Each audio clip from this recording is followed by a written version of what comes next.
Hi everyone, I'm Donna Stellhorn, your practical astrologer, and today we are talking about the new moon. It's on November 19. It's at 28 degrees of Scorpio, and this forecast is for Aries and Aries rising. Okay, Aries. The first thing that we want to do is, of course, this is the new moon chart, but this is for my location, and because these are general readings, we're going to take this chart and we're going to shift the house system to a 0 Aries chart. Now, that puts Aries on the ascendant, so this is good for Aries or Aries rising. And we can see up here in, whoops, lost my pen. So we can see up here in a money house, in the house of receiving from others, resources and opportunities. That's where this new moon is taking place. It's there along with an exact conjunction to Mercury.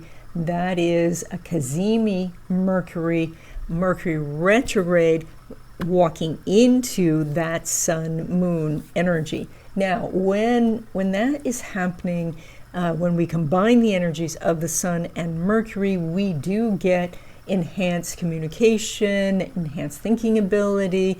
The sun is shining a spotlight on your logic, on your ideas, and saying, this one's good and this one needs to be, rethought. So, and your communication improves, so you're able to express yourself. Now, because this is a new moon and the moon is involved, then we have this sort of more messy energy of the moon's emotions getting into your logic and your calculations. And so be aware that your anger could flare over things when maybe you were keeping it in check, but now because the moon is worming its way through your thinking process, your emotions could run very high during this time. And so you might, snap a little bit or, bite a little harder because of this energy. So now this is something where it can be useful if you are setting your emotions towards a goal. So you say, I'm going to finish this on time. I'm going to do this project that's outside my comfort zone, or I'm really going to go for the big sale. I'm saying sale because it's in a money house. If you do that, then the emotion pushes you forward. And that is probably the best way to use this energy. But that's not all that this new moon is doing. And so when we concentrate just here on this new moon, we see that it is making a trine to Jupiter and a trine to Saturn and Neptune, and then these three trine each other. That gives us a grand trine, and that energy is very helpful at this time. This is different ways that you can go. Jupiter wants you to expand. Saturn and Neptune, Neptune's a vision, and then Saturn is a structure about something, and so that kind of translates into blueprints. And so this is moving forward and then checking the plans, checking the blueprints and seeing if you're on track, and then moving forward and then checking again. And you can make great progress while doing this. Now, there is an obstacle, and that is that this new moon makes an exact opposition to Uranus. And Uranus makes a sextile to Saturn, Neptune, and a sextile to Jupiter, and it forms a kite pattern, this being the top of the kite, and then the new moon is the tail of the kite. Now, the tail of the kite is what steers the energy, so that means you can choose to do that Jupiter, Saturn, Neptune, or you can run straight into that Uranus, which is going to be distractions and hesitation and procrastination and people getting in your way and just moving really, really slowly. And that's the obstacle where you could say, I can't go forward because something is in my way. When you do have a couple of ways you could pivot. And Aries, you are good at pivoting. So focus on if something is stopping you, how can you go around it? And what other routes are available to you. Now, a couple more things to point out in this chart, and that is that Venus here is actually doing very few aspects, and that's the same with Mars, and Mars is your planet ruler. And so they are making a semi-sextile with each other. That's a pretty minor aspect, but still worth mentioning. With a semi-sextile, the energy is take care of the details, and then everything else will take care of itself. So I give the example of if you're trying to go on a hike and you have a little rock in your shoe, you have to take care of that. If you don't, by the time you get to your campsite, you won't be able to walk. But it is irritating to have to stop and dig that rock out of your shoe. So this is in your life right now. Over this next 2 weeks, look for the small details that have been impeding your progress, and those things that cause you to kind of get a little bit irritated. Those are the things that need to be taken care of. That's especially for you because Mars is because Mars is your sign ruler. Now, when it comes to love relationships, specifically new love, we are very concerned with what's going on in your 5th house. And because this is a 0 Aries chart, unfortunately, we cannot use this part of fortune. I shouldn't have included it in the chart.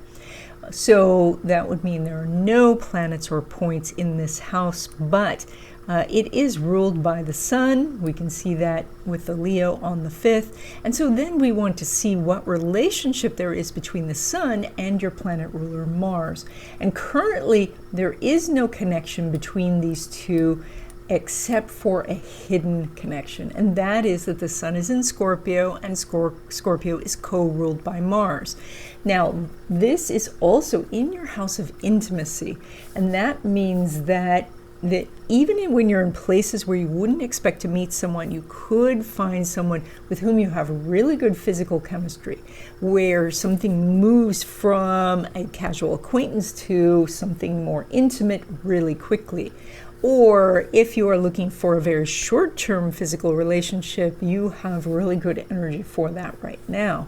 So the difficulty is if you're looking for long-term, that's not showing up so much over this next 2 weeks. So if you want to fling, you have good energy for that. Now, when it comes to existing love relationships, we are wanting to know what Mars is doing for or with the ruler of the 7th house. And of course, that is going to be our Venus with that semi-sextile. So that is the two of you are coming together and handling the details of life. And when the systems in your life work, when you're not irritated by each other because, somebody put a dish here or parked a car there, when those things flow, then the relationship can go very well. This says that there is some little bumps in the road and you have an opportunity to take care of those.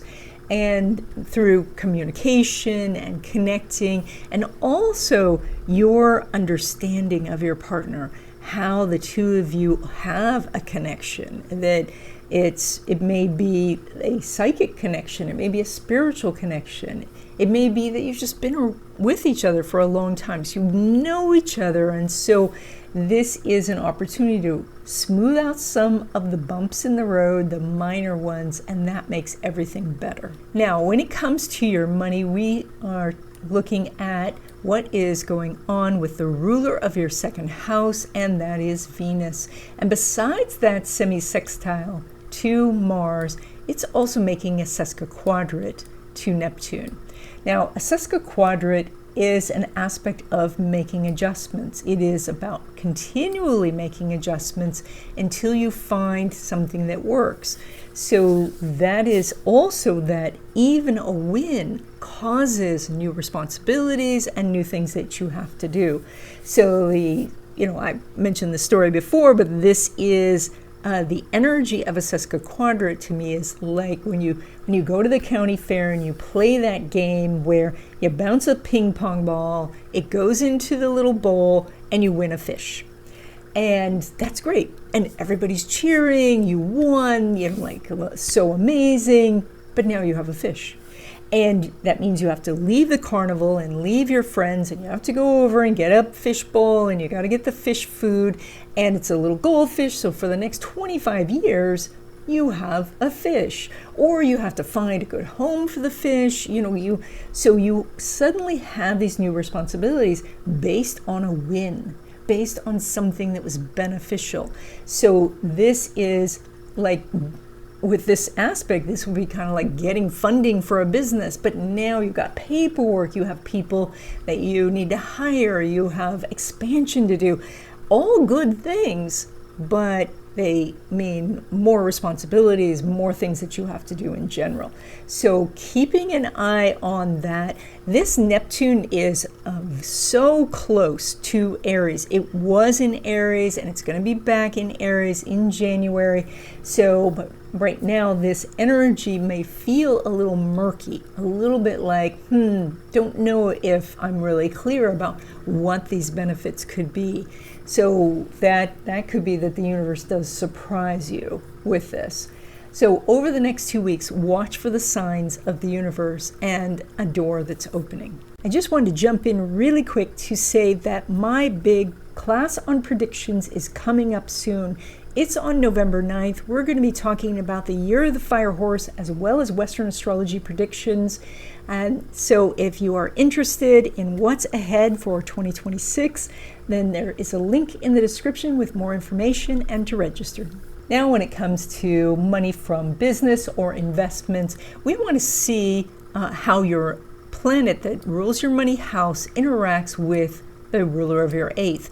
Now, before I even get there, I have to say it's such a strong 8th house that you have some extraordinary opportunities over the next 2 weeks to increase business income or investment income, to find interesting assets, to find interesting investments, to connect with people who have resources that could be useful to you.